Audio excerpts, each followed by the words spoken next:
Hey there, welcome to my studio. I'm Daniel Norton. This is Marissa. We're here in New York City where there's lots of construction going on.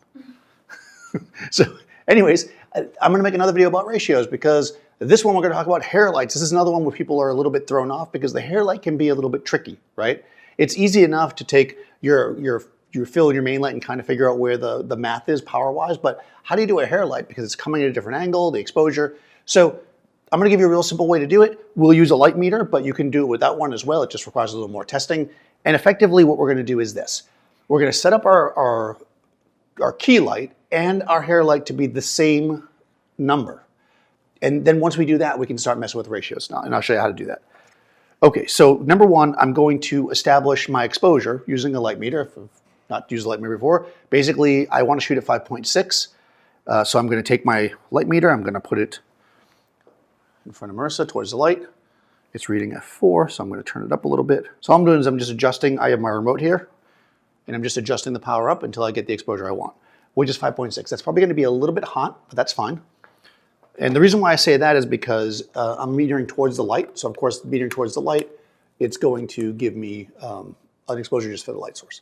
So manual, the light should just fire for me, and we should get, let me turn B light off, which is the one in the back.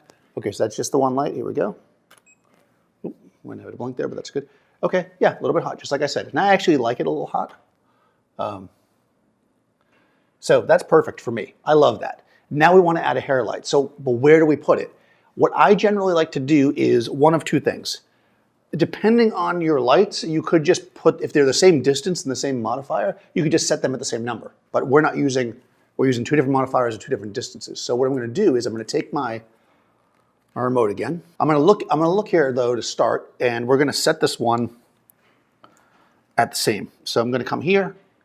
Again, I'm pointing the meter at the light. And I'm going to bring this up until we get the exact same reading. And the reason why I'm doing this is because now we know where to start, right? So I've got 5.6 coming out of both lights. Whether or not the backlight is correct, we don't know yet. This is what we're going to mess with. So when you're doing this kind of ratio, instead of doing the 1 to 2, 2 to 3, 5 to 6, whatever ratio you want to use, what I always do is I base it on the key light. So right now, I'm at 0. That's how I look at it. I'm at exposure, right? Or at correct exposure on the backlight, I mean. Now, if I fire the backlight, and I look at it, I can see that's way too hot for me. So what I'm going to do is I'm going to bring it down. So now I'm going to say, let's bring it down 1 stop. Again, I'm in manual. I'm just doing 1 stop, even though I think I'm going to need 2. Okay, that's a little better. I'm going to bring it down another half a stop. So now instead of saying my ratio is 1 to 2 or whatever, I know that the key light is at exposure and the backlight is 1.5 under. This is how when we used to do Polaroids, this is how we used to write them. We never wrote a ratio. We wrote in proportion to the key light where it is. Now, right now, we know that that's the way it is, right? 1.5 under on exposure. Now I'm going to take my A light, put it back on. We're going to fire both lights, and then we're going to finalize. Bam. Now we've got beautiful light on her face, right? Good exposure on the face. Hair light has detail but separation. It looks subtle, right? The hair light should always feel correct. If you thought that was still too bright, we know it's 1.5 under. Let's just go 2 under just to see what that looks like. And again, the key light is on exposure. All right, also good. So, you know, whichever one you like. We can look at these. I know it's only half a stop difference, but we can make our assessment of which one we like. And then we make a note. Okay, in this setup, we like it to be, which one does Marissa like?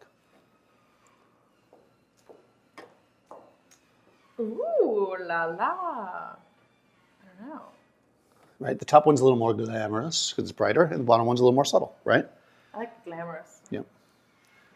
So that means it's 1.5 under. So I'm going to bring the exposure back up half a stop.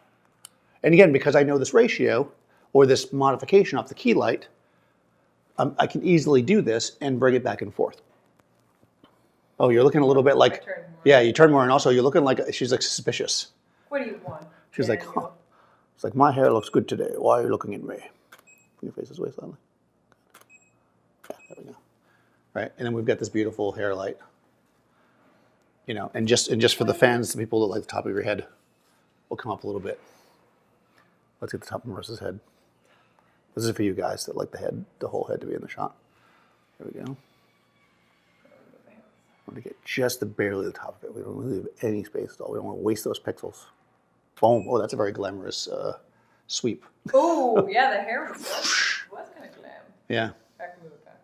Yeah, no, it looks terrible. Oh, wait. I'm just kidding. No, it's fine. Just turn your face slightly this way. Yeah. Just because the light's more set up for that. If we want to go with this light and we really like this, what we would need up front is a fill light. And to set the ratio for that, you'll have to check out the other video we did. Yeah. See, I did that. I referred back to a video. Now, as I'm sitting here recording this, I'm hoping that this video happens after the other one. We don't really know that. But in any case, whether it does or not, I will put Marissa's information in the description. You guys can follow her. Be sure to subscribe to the channel, ring the bell so you get notifications, and I'll see you next time.